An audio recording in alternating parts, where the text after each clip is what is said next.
Hi, I'm Ron Kolick, and I'm a teacher at the high school. Thank you for taking this mini course with me. I really hope it helps you prepare for the coming challenges we will all face this school year. As you watch the following video, please don't get confused. I recorded it previously as part of a webinar that I offered with Keisha's College. So at times you might see me say, do you have any questions and things of that nature? Just sort of ignore that.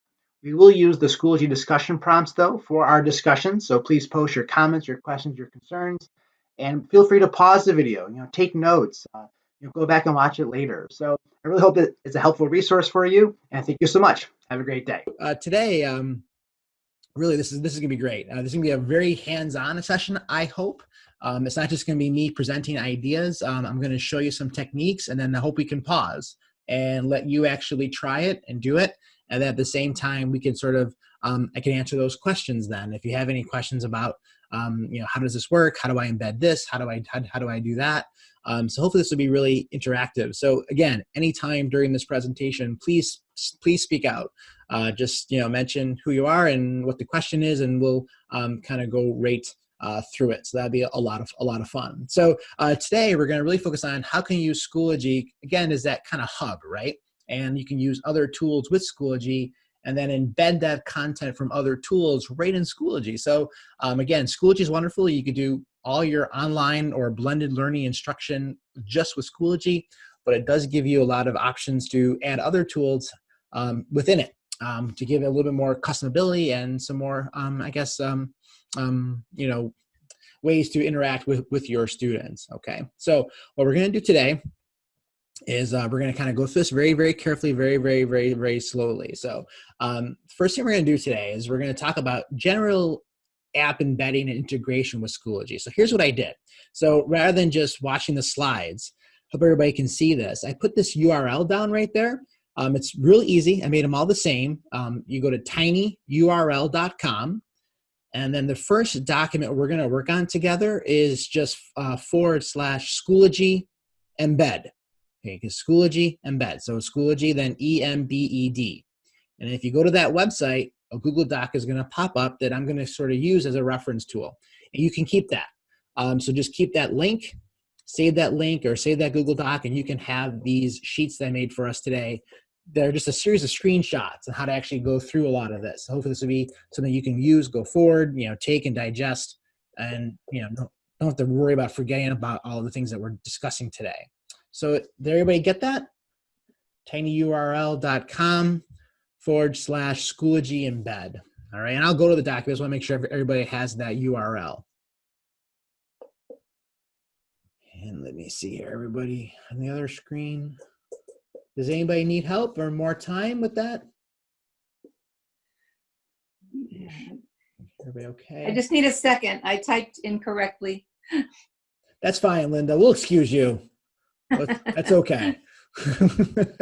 So tinyurl.com / Schoology embed.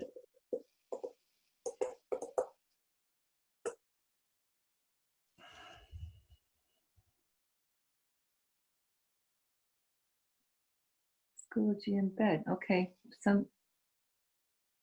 Everybody okay? You good, Linda? Yeah, I'm good. Awesome. Everybody else? Excuse me. Hi, this is Rosa.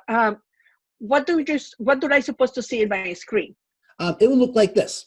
It will be this Google Doc. And I see most of you. And that's what it looks like. Okay. Oh, great. Thank you. Oh, you're very welcome. All right. So let's kind of walk through this a little bit. And this is kind of just some general ways that you can embed apps and different things onto Schoology. So first thing that you really have to do to embed some of these things. So what does that term embed even mean? So a lot of tools, like we're going to look at Quizlet today, Edpuzzle, Kahoot, Pull Everywhere, even Nearpod. A lot of them give you the way to literally take their content and put it right onto Schoology. So your students don't have to log in or go to another spot. I think for us, that's really the key essential aspect. Let's really streamline this process. They don't need to have multiple logins and all these different apps up at the same time. You can kind of go to Schoology as their sort of one-stop shop place to actually interact with all this material. So one of the easiest ways to embed content on Schoology is to add a page. when you're in Schoology, you go to the add material section and you add a page. So I'm going to walk us through the screenshots right here, and then I'm going to go and show you an example, and I'm going to give you then time to see if you can do that yourself. And we're going to kind of keep on doing that throughout these next couple hours together, and I will give you a break too. So there you go. You're going to add a page, and I will then show you. And then after you add a page, there's a really kind of cool thing. I know you've seen these like Schoology dialog boxes before, but there's these little dots here that say switch to HTML. And that's really the most important part about that, because when you embed from another app, what they do is they give you that fancy code. You know, it's like the hyperlink code of coding websites and so forth. You don't need to be a coder to use it. They give it to you. Then you can paste it right into this box. And then you just press create. And then you just embed the code there, and now you're all ready to go. So that's all you really have to do. It's a really kind of simple, like 2 or 3 step process. So let me show you an example. So I'm going to go to my course. There's my goodbye message, sorry, from yesterday. Anyway, so if I go to materials, and I go to add page, okay? And then I'll give you a chance to play around with this too. I go to add page. And what you see here is page is gonna come popping up. And for a lot of us, maybe use this already. I don't use it that often except to really embed content. The way Schoology had it created was that you can just basically make like a document right on your Schoology page. It doesn't have to be a Google Doc, it doesn't have to be a Word doc. You can give it a title and just start typing, and you can have this, you know, long thing right here. But you don't need to even use it for that. So I can just call it test embed. And let me get rid of my, I doubt anybody's on anymore, Schoology. If they are, they got problems. So hopefully they're not on. But anyway, you click to switch to HTML. And this is going to be the place where you embed that code. Now I'm going to show you some different examples, but let's just say for now, we'll go to Quizlet in a little bit. So say I'm in a Quizlet, and I'm going to do this a lot slower in a little bit. I'm going to go to Quizlet real quick, get the embed code. And a lot of websites have this capability, and it's this really weird, funky code. It's got carets and iframes and all this, like, you know, sizing of how big it's going to be. And you just copy that, and then you go back to your page and you paste it, and then you create. And then that's all it really is. So basically, then I'll go to the bottom of my page here, test embed page, and start the game. And there's Quizlet. Look at it, right inside Schoology. All right. And that's pretty cool. And I'll talk about Quizlet a lot later, because Quizlet embedding feature is actually really awesome. What you can do with it. It's really, really, really, really nice. So that's it. Kids don't have to, they can just do all the things they want to match up of their cards, whatever you're using with Schoology, right on here. They don't have to go to Quizlet at all, which is really kind of nice. So again, the major way you do this is on most of these apps, the way to do it is to actually add a page in Schoology. You go to add page, then you go click a title. You got to switch to HTML. I think that's the most important thing that can really confuse you today, is if you forget that step. So let me go to this edit page again. Right now it's in the you switch to HTML. That's what's got to say. So if you got to have that there. So if it says switch to HTML and you click, that's where you paste it. And that's the most important part. Okay. So again, I want to go really slowly today, and I hope it's not annoying, but I really want to make sure everybody's good leaving here today, having these skills ready to go. So questions so far about that? Has anybody, and again, I hate to be, going over things you already know how to do. Is this new for most of you? Is this new for a lot of people that shake? Some yes, some no. Okay, so good. So Ron, yes. Can I ask a question? I'm sorry, it's Allison. I usually just add a link, even if it's inside an assignment. What is adding a page different than just adding a link? It is, and it's a lot of its preference. So I guess if you were in Quizlet and you want to just link out to another tab, you can do that. What this does is that it keeps it right within the Schoology viewer. It keeps it right within here. So the kids don't have to be kind of leaving Schoology. They don't have to go to another tab and go out of another tab or close another tab. So a lot of times this is important just to keep it in Schoology. Now where it really makes a difference is on some of these apps, if we're going to talk about Edpuzzle and Turn It In today a little bit, If it's tied to your grade book, though, here's where it's really nice, where then these grades would then sync to your grade book once that's all set up. Does that make sense? Because it sees it as a Schoology assignment. Awesome. Great. Very, very, very good. Okay. So do we want to move on then to the next part of this? Does anybody want me to stop now and go over that again, how to create a page and do the HTML? Is everybody good with that? Yep. Okay. Beautiful. We will do this with Edpuzzle. Is that what you're saying? Yeah, we're going to go through all of this. Thank you. And Edpuzzle is the hardest one, but we'll talk about it. Yeah. All right. Awesome. So I'm back to my slideshow here, and we're going to get into Edpuzzle. So let's dive into it as our next sort of adventure here. So the first what we're going to do is we're going to go to another little Google Doc. It's the same tiny URL.com, and it's /Schoology Edpuzzle.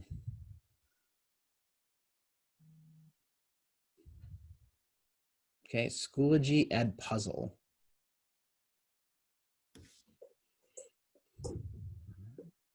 Give you a second to get there.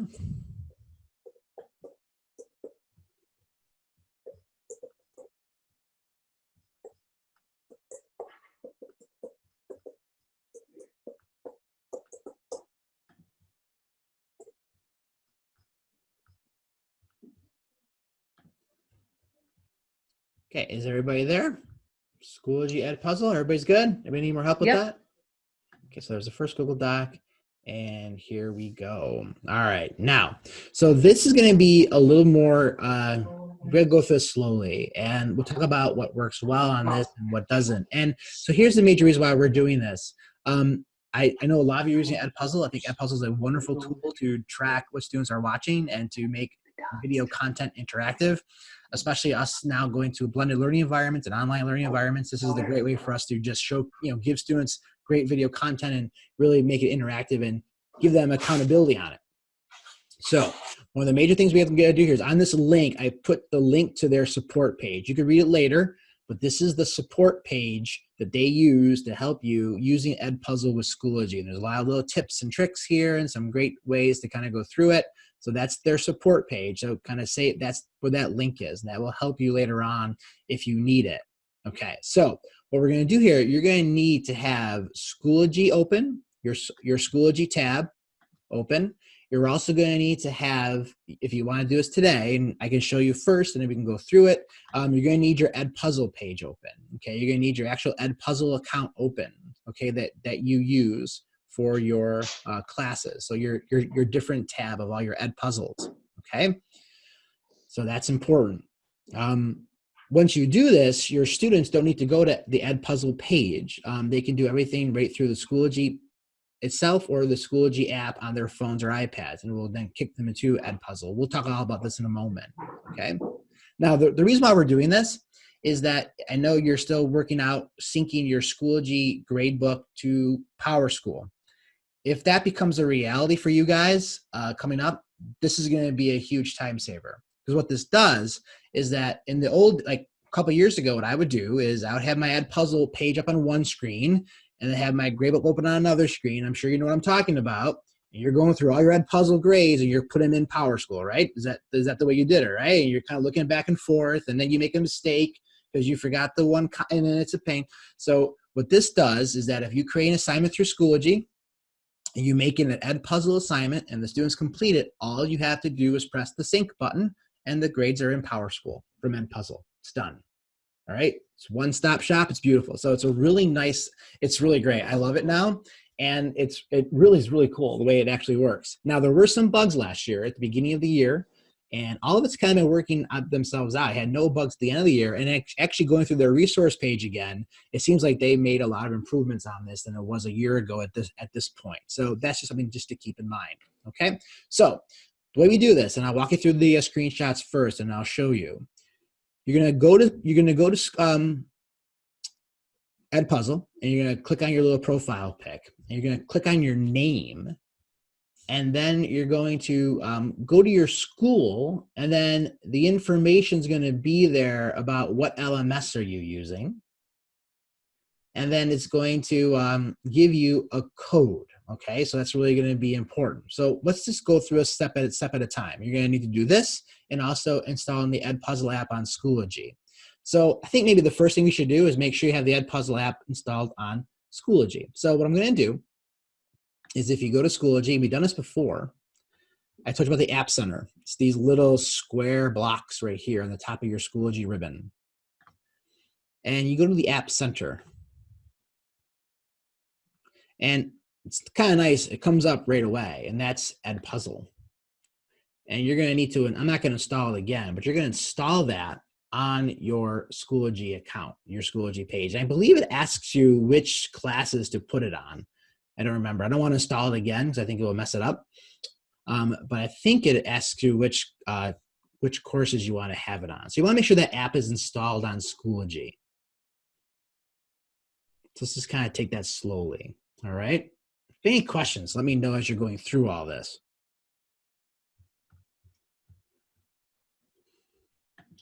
I have a question. Yeah. I've Tom, how are you? apps, a couple apps over the past couple weeks. Yeah. And every time when I try to open my apps, when I click the 4 squares, it says you don't have any installed. Really? Yeah. So Tom, I don't know if that are you would coming be to the something next on our session, end. Tom? I'm sorry, Tom. Say- Are you coming to the next question and answer session too? Yeah, probably. I Can we table that for that point? And then Yeah. we kind of go through that specific issue together. And we'll Okay. see what's going on. Maybe then you can share your screen and we can even like see what's actually happening too. Right. Okay, thanks. Good. Awesome. Any other questions so far about that? Okay. So then at that point, you're going to have the app installed on Schoology. So what we're going to do is we're going to go into your Edpuzzle account. I'm in my Edpuzzle account right now. And Edpuzzle needs some information to communicate with Schoology. Okay. Now, if I go to my profile pic on Edpuzzle and you click on your name, okay, and then you're going to get this stuff, what your settings are, what your profile is, and you're going to have all this information. And what I do is I go to school, okay, and then down at the bottom, there's a little drop down that says select LMS. That's the learning management system, and we're all using Schoology. And then it's going to give you these little keys, and every key is unique. And you're going to need this page up. You're going to have to copy and paste these keys into Edpuzzle. Okay, so that's why I wanted you to make sure you can get to them, because they're really hidden.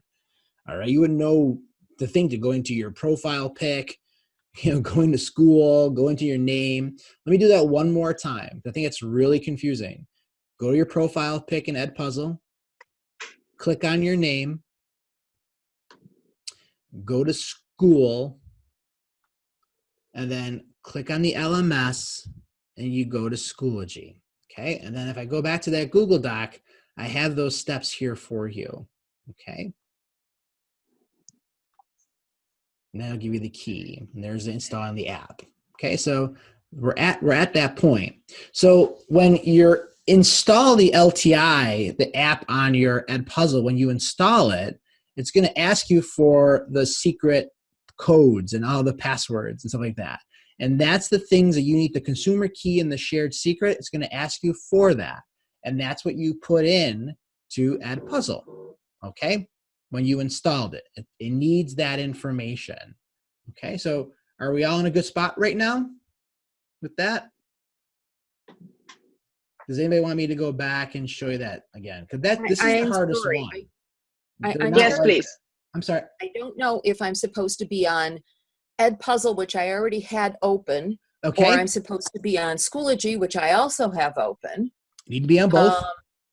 I'm totally confused as to where I'm supposed to be. Yeah, no problem. You're okay. So you need to be in both spots. Okay. So did you install the Edpuzzle app yet on Schoology? I believe I did. Okay. Now, this one's saying it didn't do it, but I just did it. So did you go to install LTI? Yes, I already did that. Did I agree? Maybe I need to refresh because this is from another day. So Oops, no, I'm hitting the wrong thing. I've got my husband's gaming computer, so there are umpteen things that are open. That's no problem. So what's going to ask you to do is you install the LTI. I'm on the resources page, okay? And then you're going to go into you're going to install it as it is, and then you're going to know those consumer shared secrets, okay? And then you should get a screen somewhere here that's going to ask you for your external tool provider. So go to course options, and we'll do that together, okay? I'm not seeing that at all. Yeah, let's go to courses. So I'm going to go to the courses that I was in. So I'm in my course right now. And I go to course options.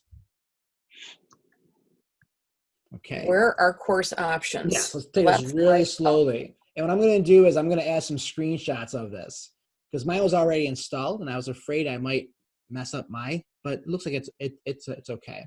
So if I go to Schoology, there. Are we all on Schoology together again? Yeah. And if I go to course options, I see it now. Drop down there. I know, and this is a great spot. This is actually a cool spot. I don't know if you guys ever missed this spot. It's a spot it's kind of hidden. I never noticed it. You can email your whole class from this course options page. Did you guys know that? A lot of people miss that because it's really hidden. If you send a message, you can send a message to your whole entire class right here through Schoology, which is really kind of nice because you can post an announcement like I do that they just see on the page. If you want to send a message to the whole entire class, you could. So if you go to course options, hit the little drop down. There's this little thing that says external tool providers. It's got little carpenter squares. Click on that. Click on Edpuzzle. Okay. And there's your consumer secret and your shared secret. And you know what? And you're not, Rosa, please don't apologize. This is my mistake too. I will put these screenshots on this Google Doc for you. I was afraid I was going to mess up my own puzzle applications, but it seems like it didn't do that. So I will update this later today or tomorrow morning for you guys so that those screenshots are also on there, okay? So that's where we're at. So is everybody in a good spot? You can add those consumer key and the shared secret right to this spot. So see how this is not as easy as just pasting the HTML code. It's got a what's the consumer key? Where am I getting that from? I'm sorry. That's what you're getting from, if you go back to Schoology, if you go back to Edpuzzle. And if you're in your Edpuzzle profile, you click your face. I'm sorry, I'm pressing on Edpuzzle that supposedly is already added to this particular course and nothing's happening. A new tab, edpuzzle.com. Make sure you're in the Edpuzzle. So you need the Edpuzzle open on a different tab in your browser, the actual website, Edpuzzle. The actual website, I do. Let me find it. No problem. Here we go. No, that's not it. I've got... Ron, this is Karen. I'm not able to open Edpuzzle either in the other options. My the X, it's kind of grayed out, but it says it's in there. It just won't let me click on it. So you click right here on here. It doesn't actually work for you. Yes, I'm getting that too. I'm having that trouble too. So I wonder if that's a settings issue on your end, whoever your administrator is of the account. Hi guys, it's Kelly. It didn't work for me, but I hit add external tool provider. If you click that, just type in Edpuzzle, enter your consumer key, shared secret, and then hit submit, and then it works. Wow, that's pretty wild. Okay, that was fast. Okay, no, I know she meant. I'm back at Edpuzzle now. Finally, I found it. Okay, so let's all pause for a second. So make sure that we can all do this. Thank you, Kelly. That's really great tip there. So if we're going to go to two places again. I'm going to go back right out what we were doing. So if you're on your Schoology tab, so every school has it configured a little bit differently. If you're on the Schoology tab, you're in your Schoology course area, you go to course options, you add external tool providers. And I think it was Kelly, right? I hope I didn't make a mistake with that. You hit add external tool provider, and you're going to just type in Edpuzzle here. And then it's going to ask you for that funky code stuff. To get that codes, You go to edpuzzle.com on a new tab in your browser. Make sure you're logged into your Sacred Heart account. You click on your face in the upper right where your picture is. You click on it. Then you click on your name. And then you go down and you're going to see school, and you're going to see all this stuff here. You go to school. You click on LMS. You click on Schoology, and then you copy this stuff into the boxes here. And then you should be good. Did that work for some people? I thought some people would give me the thumbs up. I thought Amanda had a thumbs up. Maria does. Okay, good. Mary, yay, perfect. So every school is a little bit different in the way I guess it's configured. So for us, I had to add the app first. For you guys, for some reason, the app's not showing when you click on it. That's okay. Just, Ron, this is Jen. When we go into like the next school year, are we going to have to do all of this as we set up our courses then, like once we get our new courses put in? Probably you will. So this is the first year I was using. The integration just came out last year that was really widespread. So I'm imagining you're going to have to, because what's going to happen is when you make a Schoology course, and once you connect it to Edpuzzle, what happens, this is really great, you don't have to make a course in Edpuzzle. It makes the course for you. You don't got to do anything in Edpuzzle except for give it that consumer key. So I'll show you the interface, how it's all set up in a moment. So it just makes it for you, which is really kind of nice. You're not going into Edpuzzle trying to find all your stuff. You're making it through Schoology, which is really kind of neat. So that's why I will update these little Google Docs, so we're all good with this. Because this is, I want to make sure you know how to get back into all of that, because you're going to forget come September. Thank you. You'll be like, oh my gosh, how do I do that again? And it's very cumbersome. It's not that easy. Okay. All right. So let me show you, once it's integrated, what does this mean and how does this work? So let's take it from the Edpuzzle end first. So if I just go back to Edpuzzle, my page, and if I go to my classes, it's showing you these two classes. It's showing you some stuff from years ago that I still kept, but these are all the classes. And see how it shows you the Schoology symbol? It's kind of neat. Like this is a Schoology course on Edpuzzle. Like it shows you that, which I think is kind of neat. And it shows you your assignments and everything like that. And you can grade through here if you really wanted to, but you don't have to. And you can grade right through Schoology. So what I'm going to do is let me show you how it looks on Schoology. So if I go to my courses, then I'll show you how to make an assignment right through Schoology. And I had a whole folder just called Edpuzzle. You don't have to do that, just the way I organized it. And I made a puzzle for an Edpuzzle folder. I'm going to get to the phone directions in a moment because that's a lot. So these are all Edpuzzle assignments made right on Schoology. And you see how it has that same symbol? That's the Schoology symbol for that external tool provider. It's just two carpenter squares. When we do turn it in later today, it's going to be the same thing. That's like the little carpenter square stuff. Okay. All right. So that's really, really good. Brian, where's my breakfast? He didn't hear me. I can tease Brian because I know Brian. We sat many times together in dance class, not dancing together, but waiting for our daughters to come out and dance. We could have danced together, but we never had that opportunity. All right. I think Brian was dancing. No question. I'll dance with Brian anyway. All right. Anyway, sorry, Brian. But so you have those two little carpenter squares, and this is kind of neat. So I can open this up, and look what it does. It opens up a little box, and there's Edpuzzle right in Schoology. And this is the way the students kind of see it too. They just have to go to Schoology. Now, I'll talk about the iPad and apps and their phones in a moment because it's a little bit different. But it shows you all your students, and it shows you what they did. And you can go through it right here, and you can look at your questions right here. It's kind of nice. And if you could even go to your settings, you can download the grades, delete the assignment, reset the student you can do everything right through Schoology if you wanted to, or you can do it through Edpuzzle. So it works in both places. But for students, it's kind of nice because they can just only work on their work at the one in the one area. Okay, so that's really kind of nice. If you wanted to grade it, I still ended up grading my stuff mostly in Edpuzzle website. I didn't grade it through Schoology website. It didn't matter because the grades then, once I graded it here in the Edpuzzle site, they were right here on Schoology, like instantaneously. Ron, I have a quick question about that. Cool. I'm sorry, Tom? Yeah. Yeah. Are the grades still manually entered in? Okay, so it depends on the assignment, right? So if you're making an assignment, you have to go through it. So let me see if I can give you an example. Some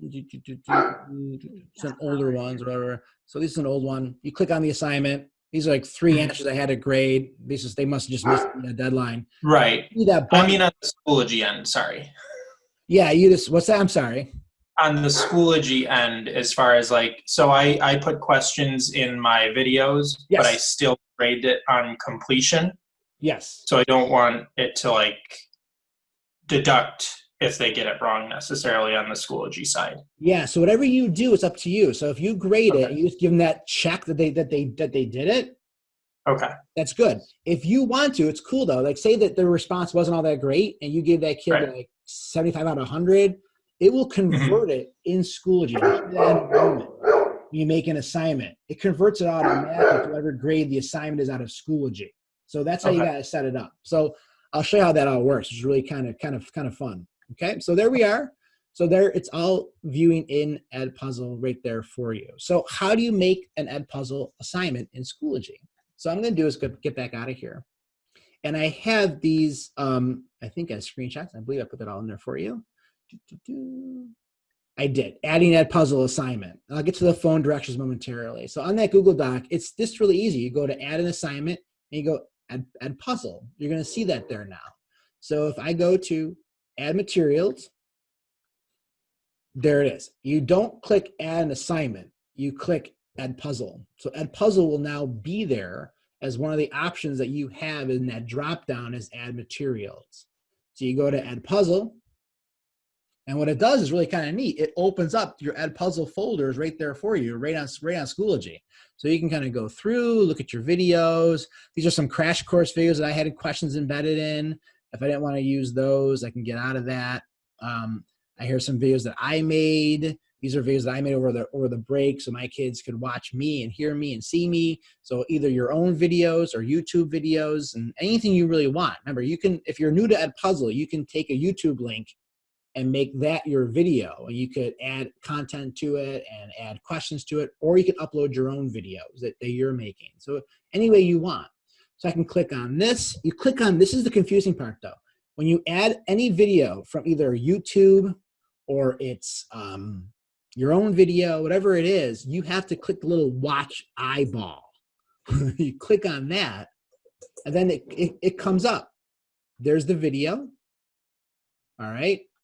And you can assign it, okay? And that's it, you assign it. But to make the video interactive, you still have to create your assignments here in Edpuzzle first, like you've been doing. So you're in your content and you're making a new video, you gotta do that here. You know, you add content, create a video or upload a video. Do we need overviews on that for Edpuzzle? I didn't want to make this an Edpuzzle session, but are we using Edpuzzle? We know how to make Edpuzzle videos and make Edpuzzle assignments? Okay, so you still gotta make your Edpuzzle assignments in Edpuzzle.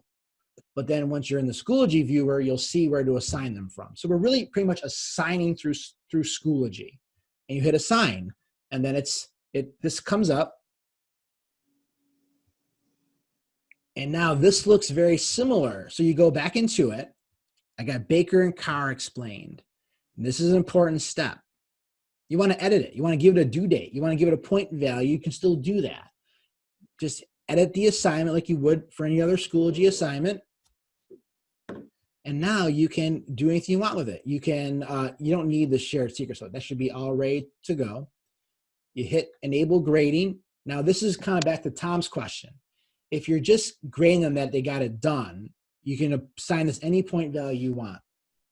I used to do just out of 5 points. They did it. And if I had them like, you know, answer a couple of questions here or there. and then I would give it a category, and you can make all the due dates like you do. So even though I made the assignment out of 5 points, if I grade it here, and I know I think you saw that, like some of the there, it's always out of 100 with us with the ed puzzle. You can't really change that. And I wish they would make that a possibility. But what was really cool is that if you're grading an assignment, let me get to an assignment that I can actually show you. And if you grade it in here, say they're like doing these questions, and you gotta like grade the questions, whatever the case may be. Oh, this one didn't have questions. I apologize. Hold on a second.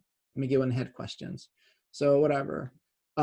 Like if I'm grading these questions and say this wasn't good enough for me, I can say, all right, 75%, cool.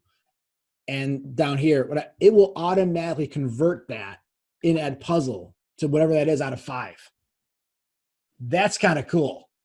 Jen looks like she's excited about that. Jen, is that a good thing for you? Okay, cool. I'm seeing some of your faces' reactions. But isn't that neat, though? I thought that was really kind of cool. Yeah. Because Ron, I have another question to follow up on that real quick. Yeah, please. What if I still want to give them full completion credit, but want to let them know in Edpuzzle, oh, that was a 75, it still wasn't completely correct? Ah, well, that might be a problem then, because when you do that, it's going to convert it automatically to that out of 5 points.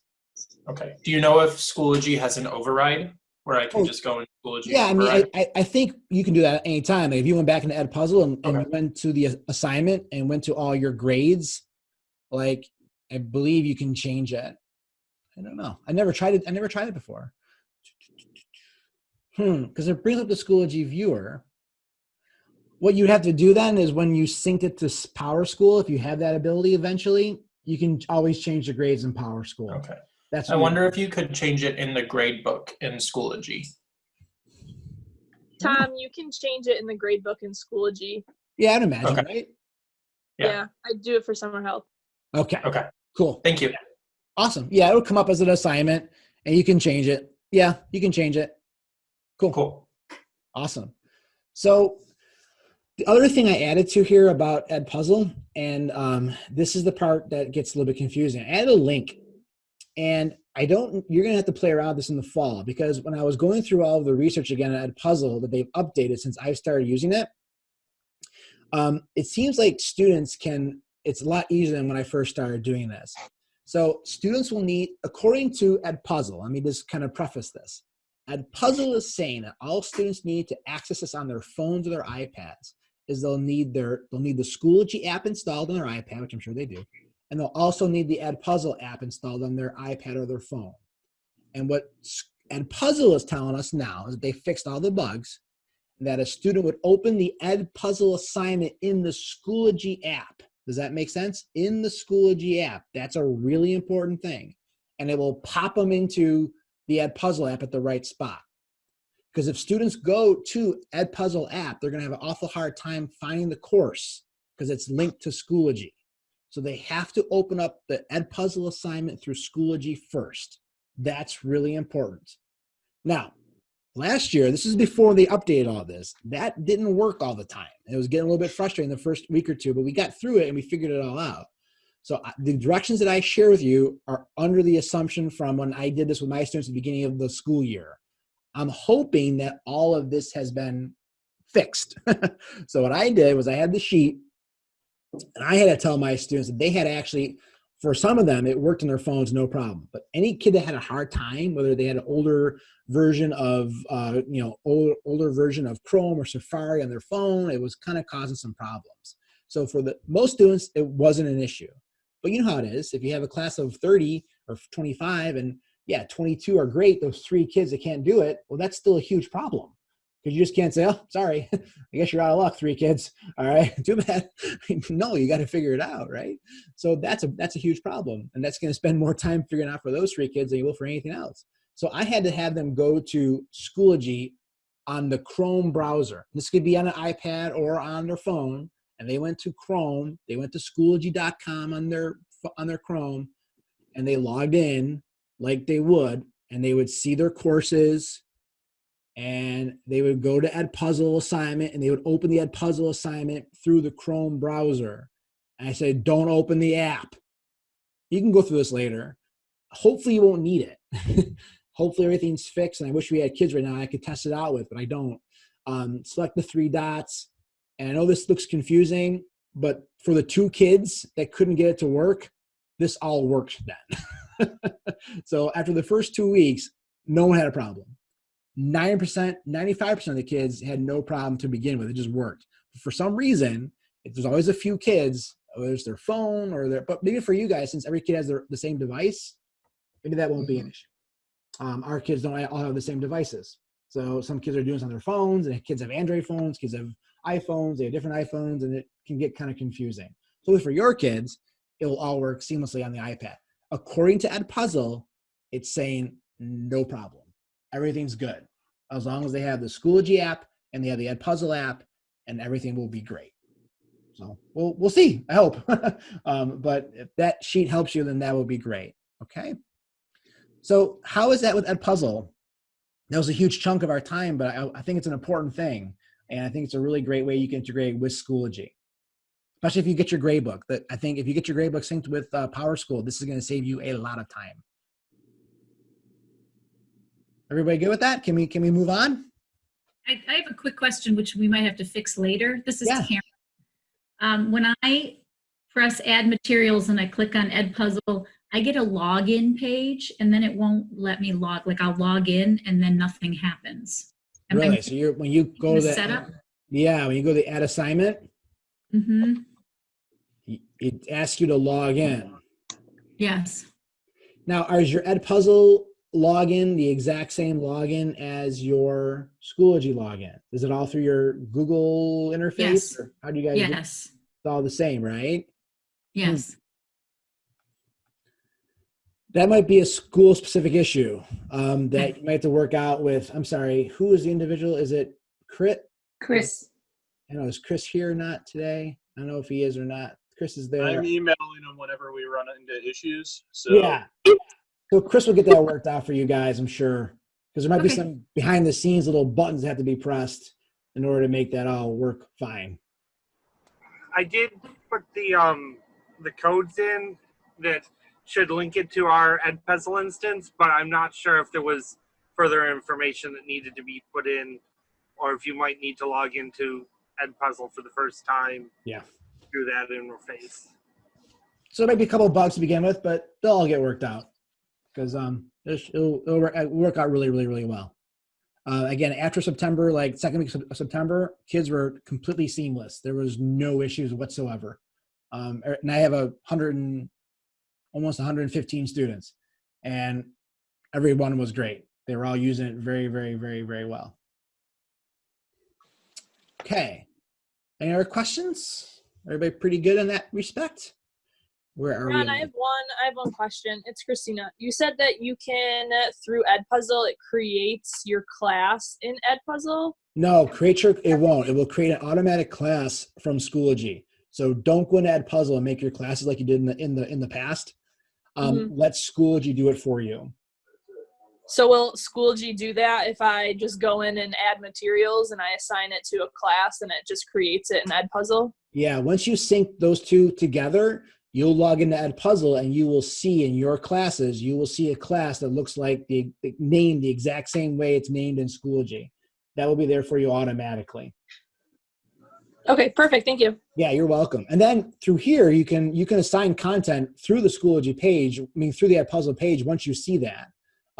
So you can actually assign all their work in here, or you can assign the work in Schoology. It's up to you. But the thing is, to create content, to create new videos, you have to create your new content through Edpuzzle. You can't create new content through the Edpuzzle on Schoology. Does that make sense? Everybody's good?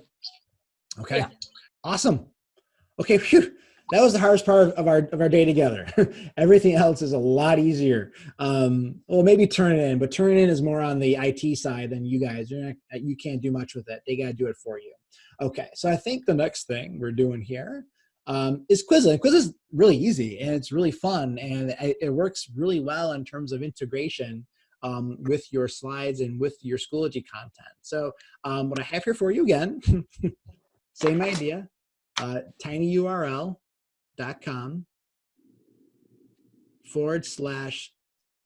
Schoology Quizlet. So if you're a Quizlet user, it's great. If you're not a Quizlet user, I hope you're not too bored by it. Maybe you'll become a Quizlet user. Quizlet, as you know, is a great review tool for vocab and content in any subject area, social studies, science, ELA, foreign language, certainly. So a lot of great things you can do with Quizlet. Now, I have one pet peeve with Quizlet is that I know they're a business and they want to make money, which they certainly should. And there is the premium features that I don't know if you guys have bought into them. One of the premium features is that it can track student usage of Quizlet. So you know what student used and what student went into what deck and all of that. And the 1 year I did buy into it. I'm like, yeah, that sounds great. I could watch which kid did which cards and see how well they studied. It's going to be great. That's why I was teaching APUS because it was very, vocab driven back then. And I remember going to the school library one day and I saw one of my best students. This kid was super bright, great young man, awesome kid. And I saw him at one of the computers in the library, furiously just clicking, tap, tap, tap, tap, tap, tap, tap, tap, tap, through all the Quizlet card decks. So that when I went into Quizlet, it showed that he went through every single card. And all he was doing was going click, click, click, click, click, click, click, click, click, click, click. And to that point, I'm like, all right, why did I buy this? Upgrade the teacher. Who cares? The kid. So some kids will always find a way. So again, it's up to them. If they want to get the material, so you can assess this differently. If you have in-class quizzes or assessments or discussions based upon the Quizlet vocab, great. Or it's just a little study tool for them to additional help, great. But I didn't stop grading any direct Quizlet assignments because I'm like, that's kind of a waste of my time then and theirs, I guess. So here's the deal. So I have one of my old decks up that I taught APUS for many, many years I used to use. And if you're a Quizlet user, I'm not going to go into today how to make this stuff. It's more of how you can incorporate it into Schoology. I think you've had sessions on a lot of different things the past few weeks here. So if you're in Quizlet and you made a deck of cards, you can embed these cards and any of the study modes right on Schoology to kind of make, again, easier for students just to go to Schoology. There it is, boom, they got it. But it's kind of hidden. And I have the screenshots here for you. Is if you're on Quiz Integration, there's these three little dots that sometimes you might not even look to actually look, well, those three little dots, who cares? And then when you click on the three little dots, there's the little embed symbol. And then you get the little copy of the code. And that's kind of what I showed you at the beginning of our day together. So I want to go into a little bit more here. So if I do that, click the three little buttons, and I hit the embed, there's the little caret. It's always the caret symbol. That's the universal embed code symbol. And there's the code. And, it's all there for you. And if you know HTML, you could actually mess around with the height of the box, and you can mess around with this code a little bit, and it will actually work. But if you don't know how to do that, then don't mess around with it, because then it won't work. But you can set up which mode you want them to see first. Learn, and then the code will change. Test, flashcards, and you copy the HTML, right? So now you got it. Now, where do you put it? Well, this is where we went back to that first step this morning that we kind of looked at together. Remember I showed you how to make a page? I made this little test page. Well, edit the page. This is what I already did, I think. You open up the page, and we had this little page session here. You switch to HTML. I'm just going to delete that code, paste the code in, and you press save. And now what's cool is that the students go open it up, and they can then get right into it right from here. Now, before I opened it up, it was in the little matching card section, I believed. Kind of slow here. Let's wait till it kicks in. Well, let's go. There it is. But see how now it's different? It's opening up right in flashcards because I changed the option on Quizlet of which code I wanted. But what's neat, though, is that they can still switch.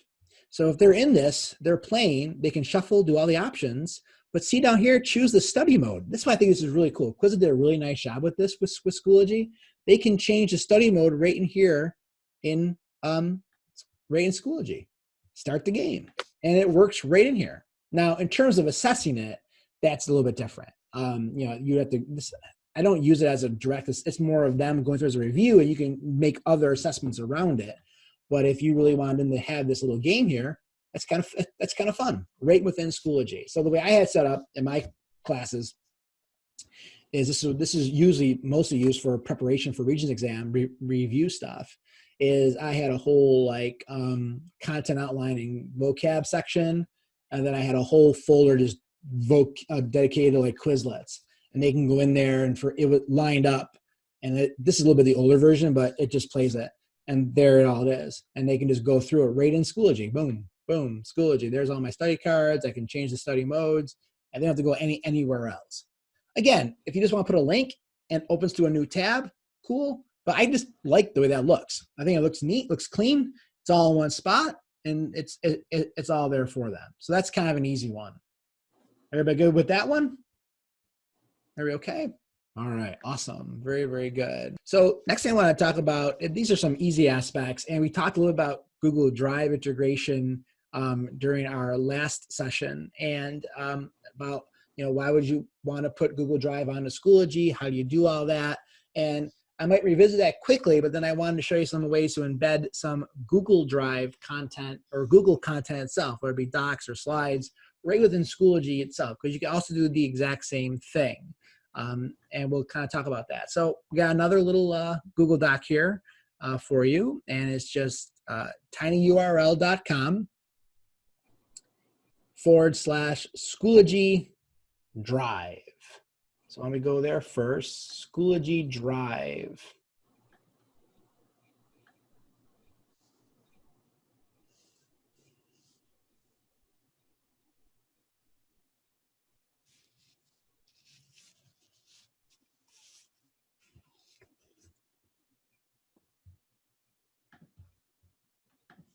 Okay, so everybody there? Everybody good?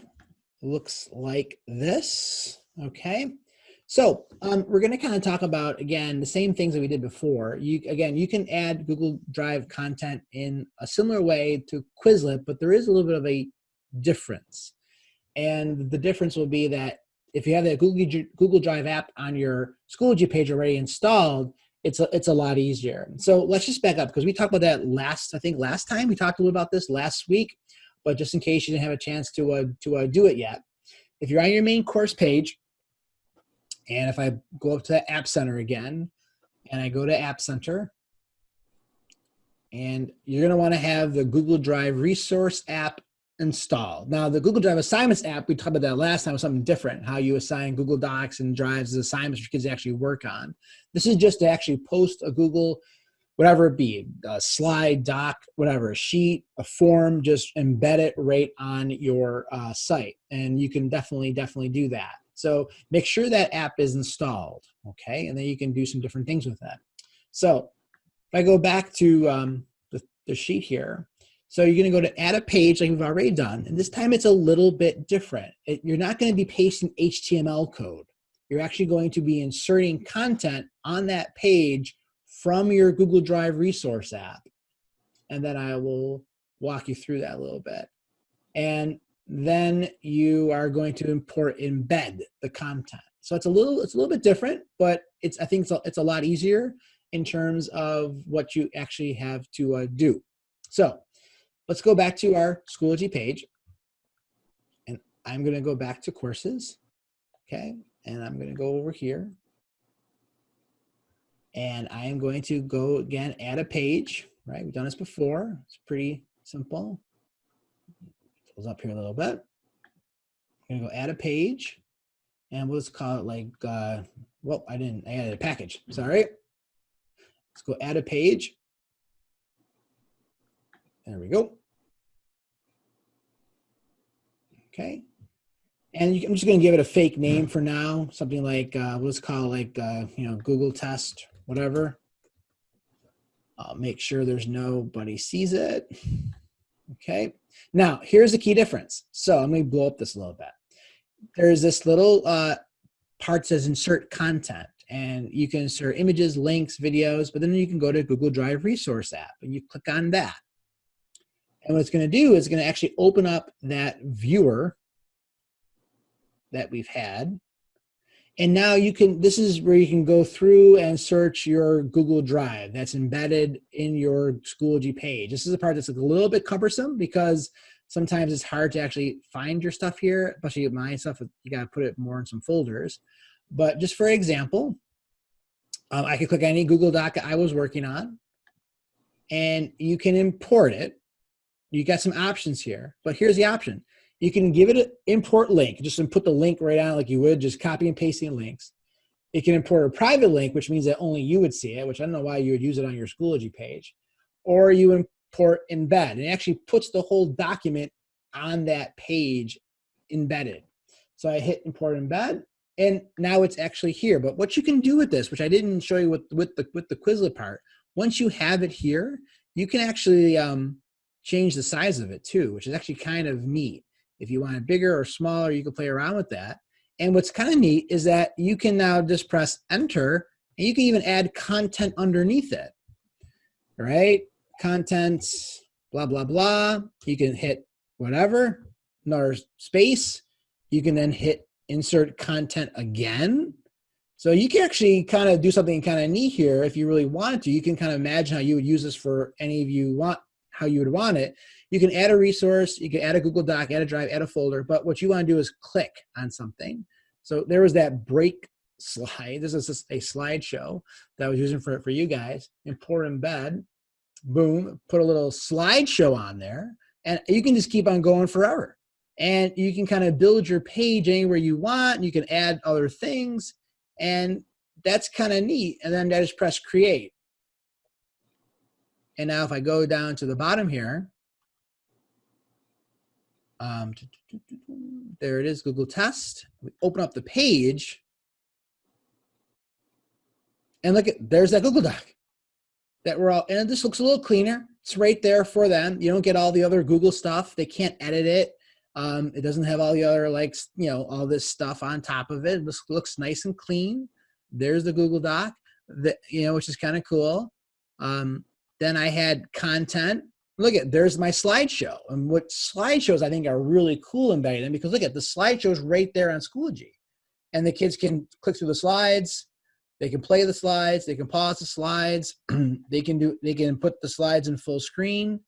And it's a slideshow is embedded right on your Schoology page, which I think is really kind of useful. Okay, so that's, I think, kind of neat. The way I use it is I use it in two ways. I use it for a lot of, when I introduce debates. We do a lot of debating in my class, and it's just hidden somewhere at the bottom because our debates were all over. Where's my debates? There it is. And introduce a brand new debate, whatever the debate may be, Sherman's March, secession, whatever the case may be. I usually have an introduction page. So there's the introduction page for it, and they click on the introduction page, and then I post the Google Doc. I post the slideshow right there of the issue of the debate. And then I kind of post all of the debate expectations for it too. It's just kind of embedded right there on Schoology, and it's really kind of nice and clean. Okay, so thoughts on that? Does that seem useful? Does that seem like a kind of a thing that you would actually want to use to kind of just, again, taking that Google content, and it could be anything. It could be a sheet, it could be a slide, it could be a form, whatever you really, really want. Questions about that? I should probably, because I want to show you two more things with this though, because you could embed a form, but I still think the easiest way, because forms are great for quick assessments. Ron, can you go back to that one for just a second? It's Maria. Yeah, Maria, and definitely. I was trying to, let's see, if I added an assignment so that they have, and I guess I have to figure out which is the best way to go. So I have a summer reading assignment and figured out, rather than have the girls write their own sheets, they can work on a Google Doc together. And so if I add materials and go to add assignment, in that box, it says yes. Google Drive, it says assign from app, yep. The Google Drive assignments, but mine kept spinning. Okay, so I think the best way for you, if you want to share out a Google Doc for a summer assignment and make it an assignment, I would do it, I think, the other way that we talked a little bit about last time, and this is actually the perfect spot to kind of revisit that, is if I go add an assignment, you're talking about this box, yeah. Maria? Okay. Correct. And then you're talking about, I have that Google Drive assignments, yep. So that's not working for you. So I'm just going to go test. I'm going to go Google Drive assignments. And does this come up for you? Yep, I could find it. I could attach it. I'm using attach because it just kept, I would click on something like that and then attach, and then it just kept spinning. Like those 3 dots, see how they keep going? It went the whole 10-minute break. Mine wouldn't attach. It wouldn't come up. No, Wow. it wouldn't do what you have now, that you have this will create a copy for each student. I couldn't get to that. Have you done it in the past? You know, I mean, you showed it to us. Ron Stepien, one of my colleagues, helped me get it to that point, but I don't know if I ever did one for real. So that could have been I kind of just came up with, you know, as we're progressing our course, I was like, oh, I have a big assignment that they do right away from their summer reading that they could share on a Google Doc.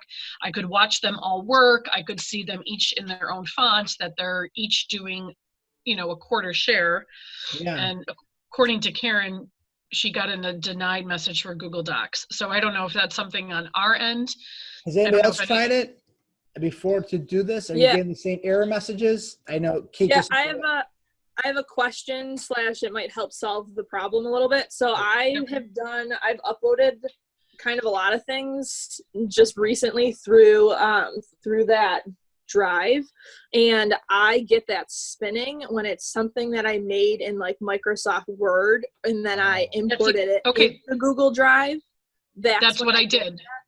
Yeah, okay. I have the same problem if it comes from outside, but if it's created in Google Drive. So it has to be a Google Doc. It has to be that.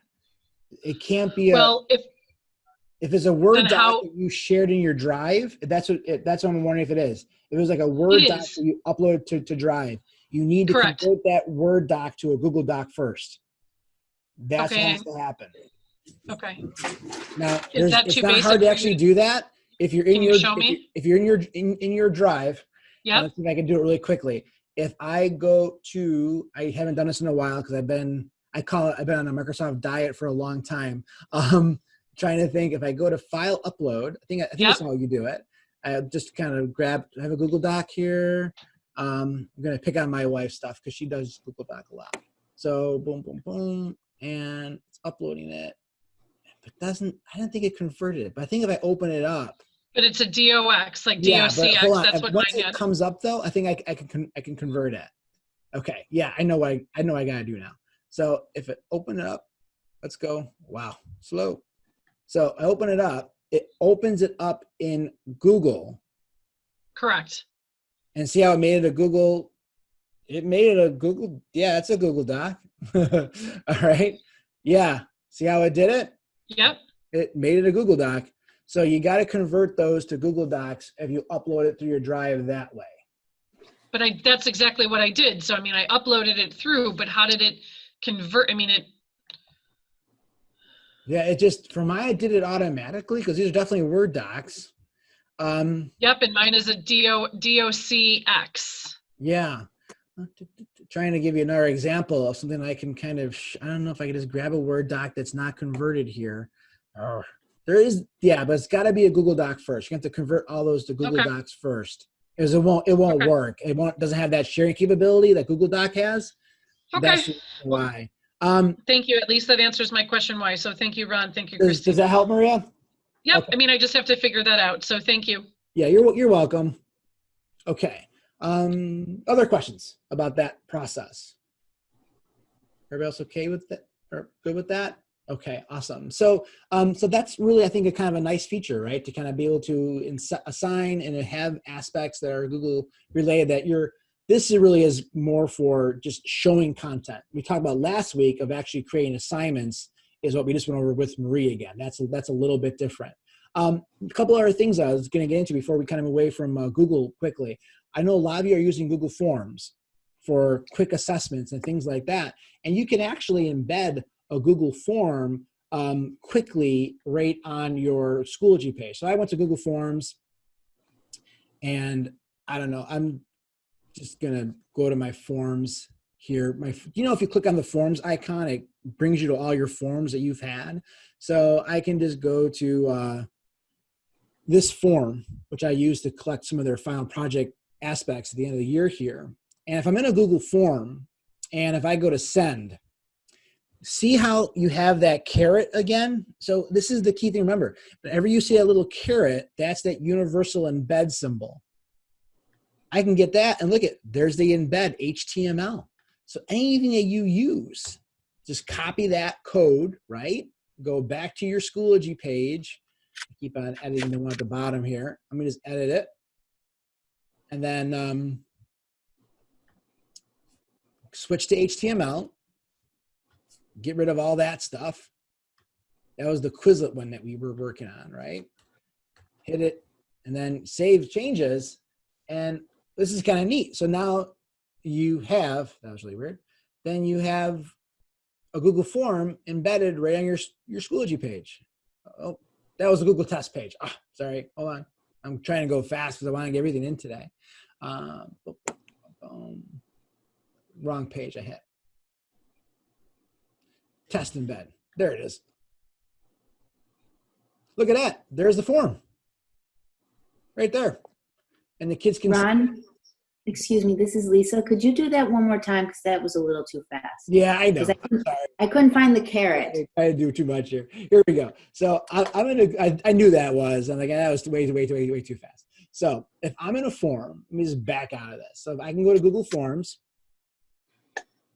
and whenever you access your forms, you can get them from your drive.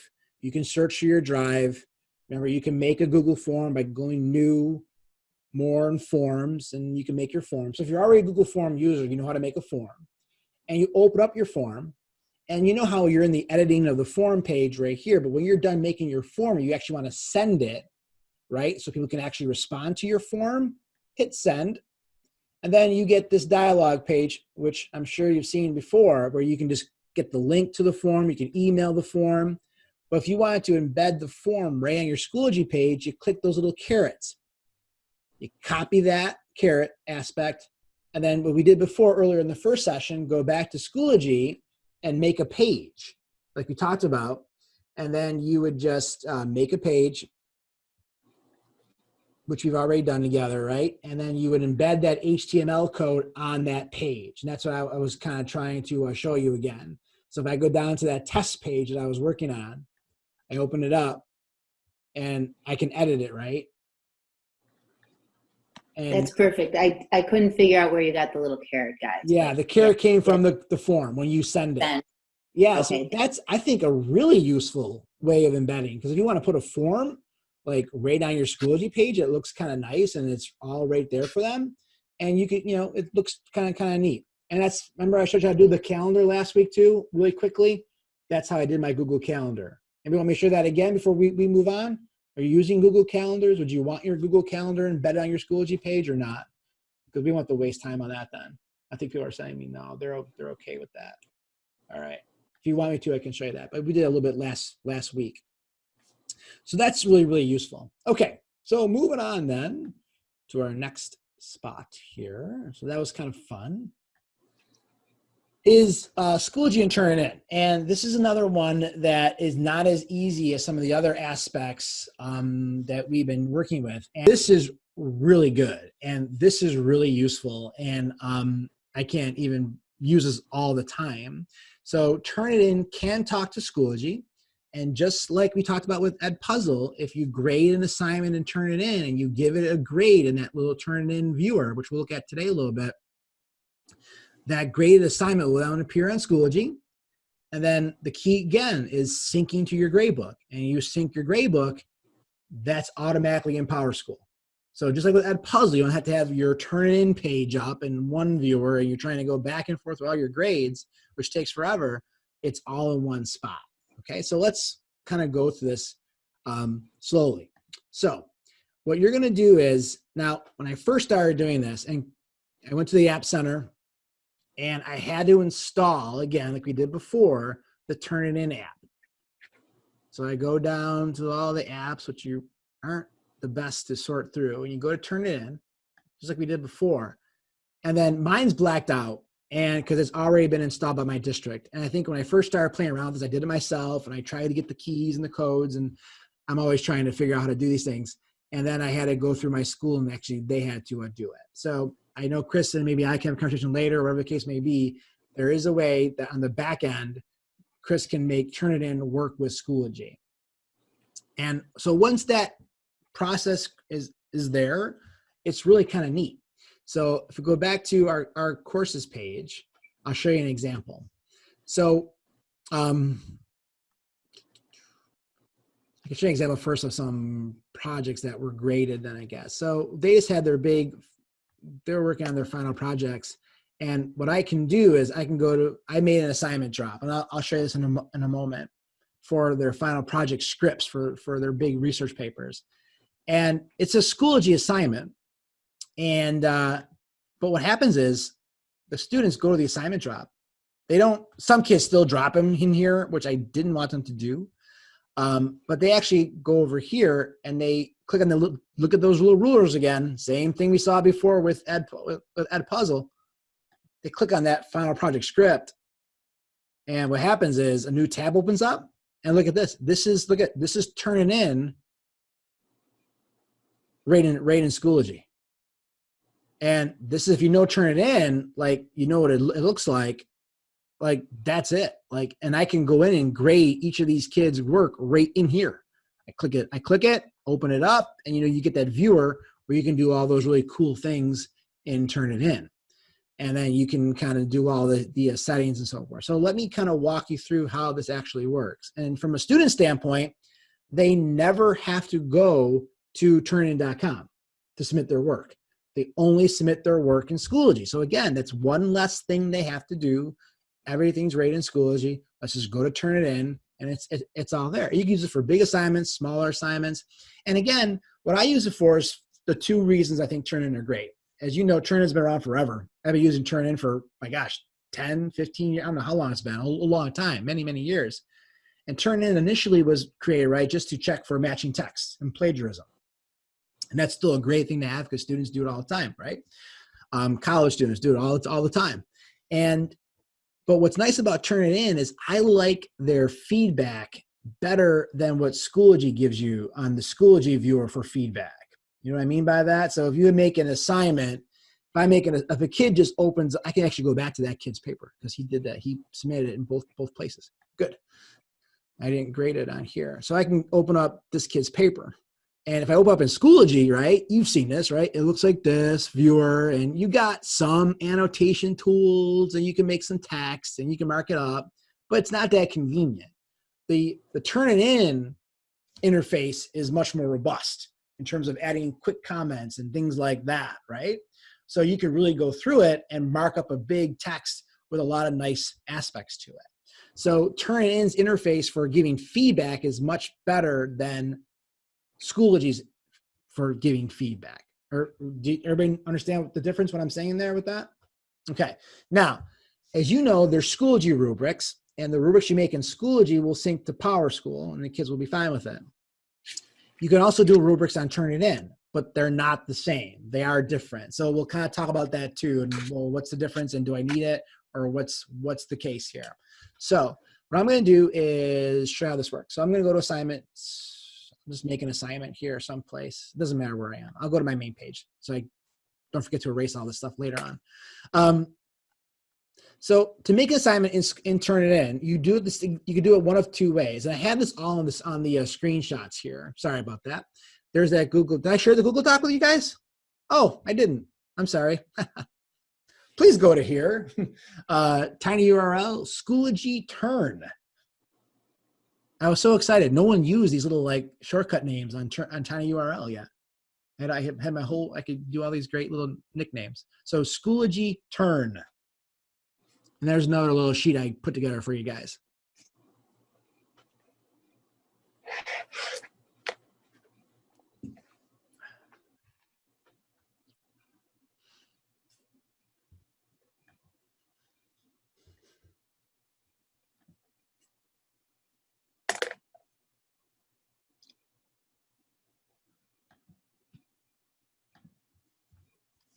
Okay, so here we are.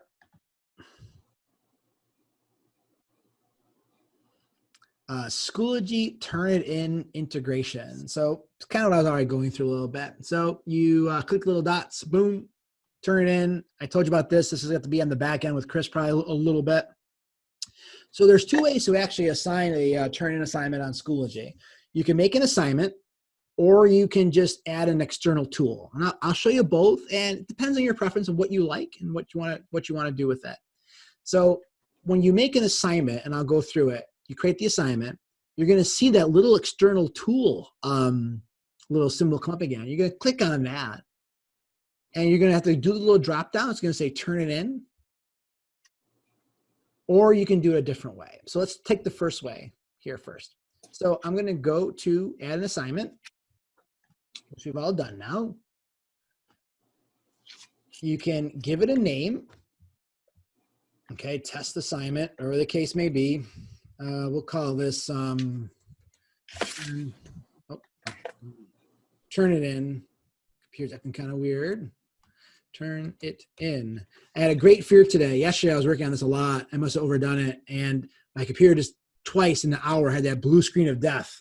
Just totally shut down my Windows machine. I'm thinking, please don't do this tomorrow morning. Everything's all set up, and it just stopped. I'm like, no. So hopefully I have my Chromebook as a backup in case that happens. I'm ready to go. So hopefully I won't lose you.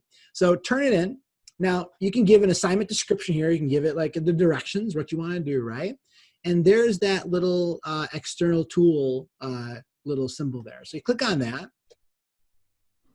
and you're gonna get a drop down. And we got some choices because I have a puzzle on here, but turn it in. Give it a title. Turn it in test. Submit.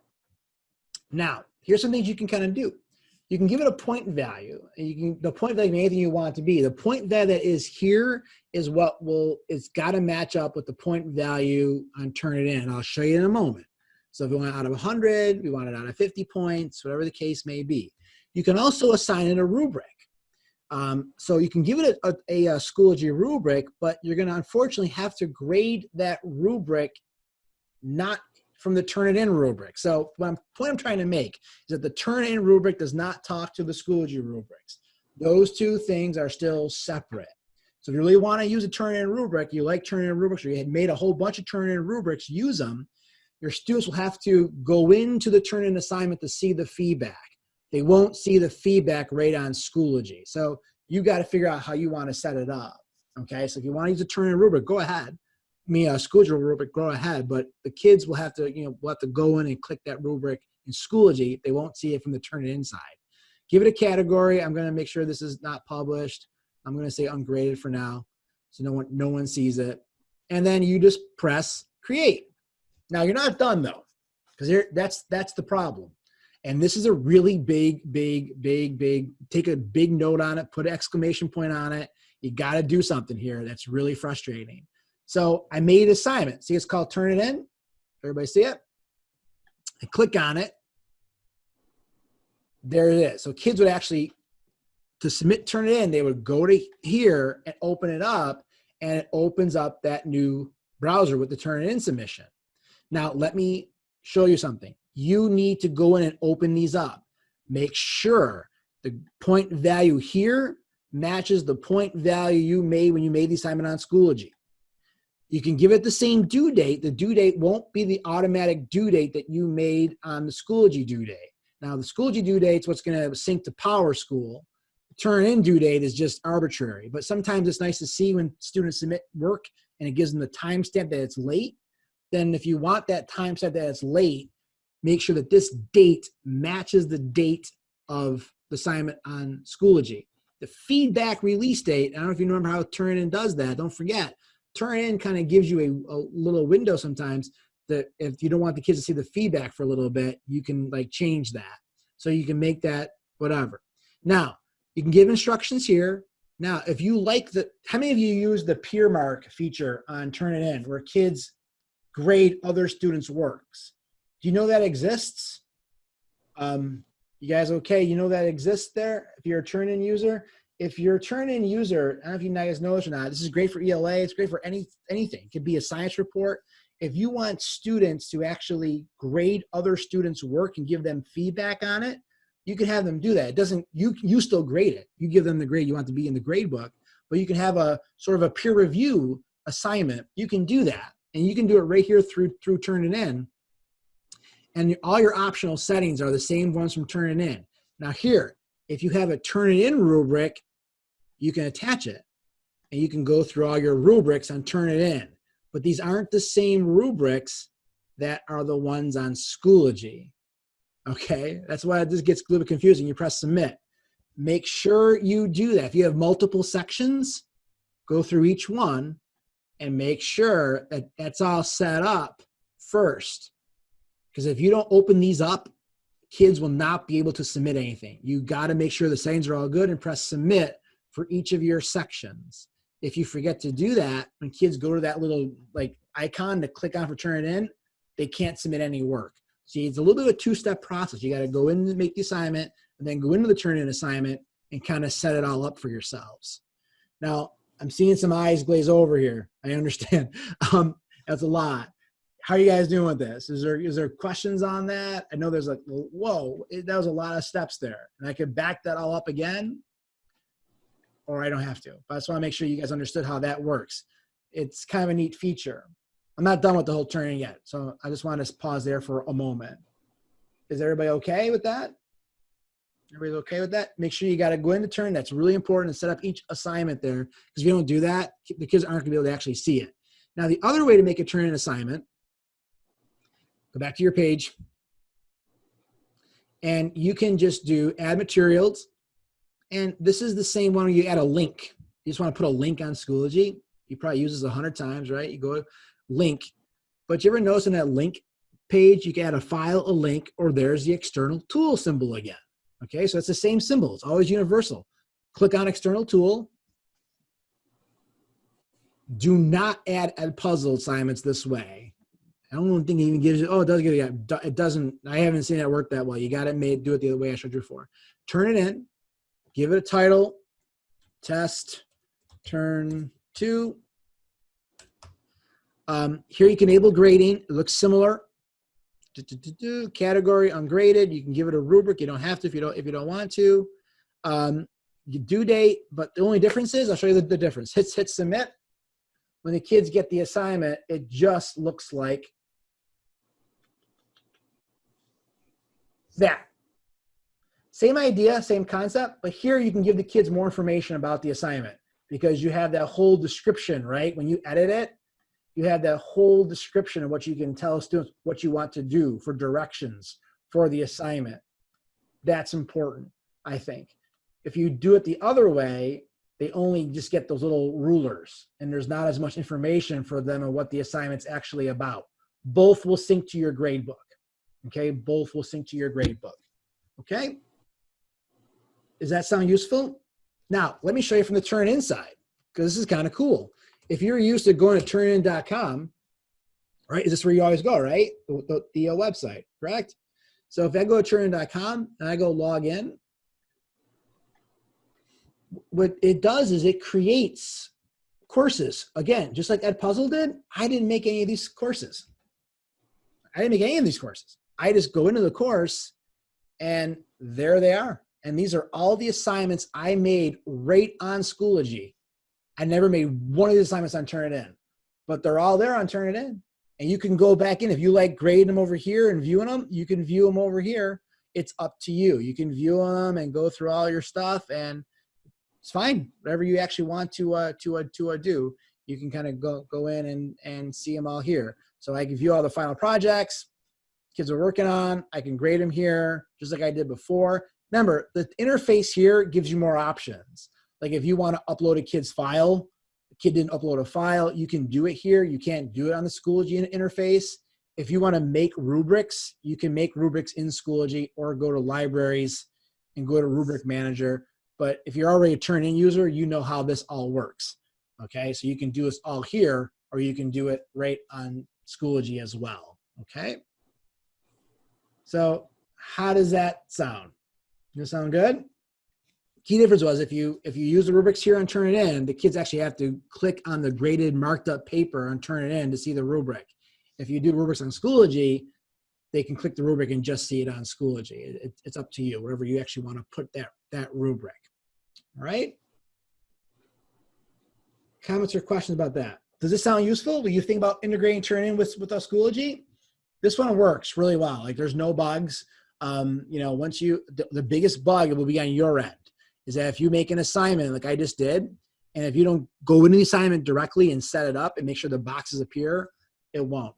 They won't get it. I can probably show you from a kid's view course as a kid. And so if I go to this kid's assignment and I go to test turn 2, that's how he sees it. Oh, no, it won't let me see it. Oh, you know what? Oh, I bet this is the reason why. I don't think I went in and set that one up. See, I didn't. Well, I'm viewing it as Alex still. Hold on. Back to the course. So I'm glad I showed you that. See how the kid gets an error message? So I have to go in. I better erase that because any kid on Schoology is going to be freaking out still. I got to go into it.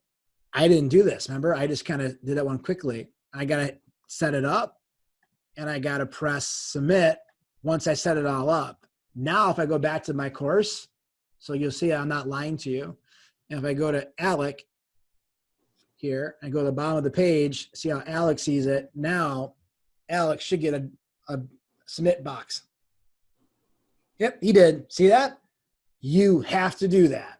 And I forget all the time. Like, oh, shoot. And the kid's like, I can't submit it. I'm like, oh, I know why. Upload submission. And then it's really cool. Like they can upload a file, or they can just type their text in right here. You guys know that, right? They can type in text, or there's the cloud submission, Google Drive, Dropbox, anything they want. And it's all right through Schoology. So I think that's pretty cool because I like using Turnitin, and I like the fact that I can use it right through Schoology. And I love the fact that if I grade it on Turnitin, my grades sync to Schoology, and they all go to my grade book. Okay? And you guys aren't syncing yet, right? No, I mean, it's really cool. Like, I'll just keep on like how awesome this is, and I'll show you just really, really fast since we're almost done with this part of it. If I go back to my course, it's really kind of neat. See, I have a Power School symbol here. Everybody see that? You guys might not have that symbol. If I go to Power School, you got to do it per section though. And there's all my assignments, and all you got to do is press sync. Boom, and it goes right to Power School. You're done. And if you combine your sections, though, you got to do from each section of your course. Oh, one thing I forgot about Edpuzzle. Reminded me, if you have I told you I combined all my sections together. If you do that, it works on Edpuzzle, but you don't have to go to each section. The first section that you have in Edpuzzle will show you all your kids. It won't break them down per period or per class meeting. It will be all your kids together. But when you grade it, it syncs it to each individual course on Power School. So it does work. But Edpuzzle will just be one long list of all your kids if you teach multiple classes of the same course. Okay? All right. Questions so far? Doing pretty good. Everybody okay? All right. Beautiful. Moving on then. So the last part is just some miscellaneous things I want to show you that you can use with Schoology. And then I'll save some time for questions, and then we'll be pretty good. So, and this is based off, Jessica gave me a list of some people's interests, what to embed beyond what I covered. So I already told you about Quizlet, okay? The Kahoot thing, there is the only way you can, unfortunately, I know some people are big Kahoot users. They don't give you an embed code option on Kahoot. The only thing you can do is copy the URL. So unfortunately with Kahoot, there is none of those little carrots, and there is no direct Schoology integration yet with Kahoot. Unfortunately, you can do Google Classroom, but you can't do it yet through Schoology. So I tried. I'm trying to make that work for you guys, but unfortunately that doesn't go over that way. Pull Everywhere does though, which is really kind of neat. I talked about Pull Everywhere before. I remember I had you guys use this before when we first started our little session together, which is really kind of cool. And one thing I was going to show you about Pull Everywhere, which I couldn't before, remember how I told you that you can embed a Pull Everywhere slide right on a Google slide. And I told you that my school blocked it, but I got it unblocked, which is really kind of neat. So if I go to any slide I want, I don't want to mess up my show, but whatever. This is the last one for our show anyway, right now. Let me just go to a last slide here that we're working on so I don't mess it up. Okay. So if I make a brand new slide, if I go to pull everywhere, if I go, so this will appear once you add that pull everywhere extension onto Chrome. I have it right there. There it is. I can go to a new poll, or I can insert a poll, and I go to insert an activity poll. And I had one for you guys. I had you there. I saw BSA, dismiss, and update now. I'll do it later. Dismiss. I had my BSA stuff. There it was. How you guys feeling today? Remember we did this one together? And I do insert activity, and we already had that, and it's right on the slideshow. So I was so happy that it finally got unblocked, because I love that feature. I didn't know they blocked it. Those IT people, Chris, you guys just block stuff on us. You don't let us know. You know, I'm just kidding you, Chris. I'm sure you don't do that. I'm sure you're a very nice IT guy. All right. I love my IT guys. We're really good friends because they're the best people to help you. It's inserting eventually. It takes some time. Sorry. I just want you to see it. We don't have to do this, but basically the slide will appear, the activity, the poll will be right in your slide embedded. People can interact with it right from the Google slideshow. So I thought that was kind of important. So it does work if you install that poll everywhere extension. But in terms of embedding polls on your Schoology page, this is really kind of cool. So if you're in your poll, we talked about how to make polls. I don't want to do this all right now again, but if you're in a poll everywhere page and you made a cool poll, you want to put it right on Schoology, the kids can interact with it later on, go to present, and you go to share, and then at the very bottom, embed poll. And it gives you, again, it's that same idea. It's going to give you the embed code. Once it all loads up here, there it is at the very bottom. So I copy and paste that embed code again back on my page.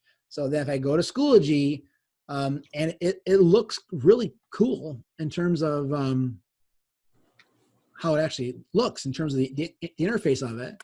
If I go back to that test page I keep on messing around with, and there it was. If I just edit it, and all I gotta do is paste in my new code, switch to HTML, and I just get rid of it, back it out, paste it, press save, and now that poll will be right on that page. So they don't have to even go to pull everywhere, and they can access it later on. And I go to test embed, and there's that poll. Come on, there we go. Oh, things are slowing down. There we go. There it is. Doesn't that look neat? I love that. So the poll is right there on Schoology. I think that looks so cool. And then you can interact with it, and you can bring it up and do some stuff with it. So I think that's super useful, and I think that looks really kind of nice. Thank you again for taking this course, and thank you for watching this video. Again, if you have any questions, concerns, or comments, please use our Schoology discussion to facilitate all those issues. Have a great day. Bye-bye.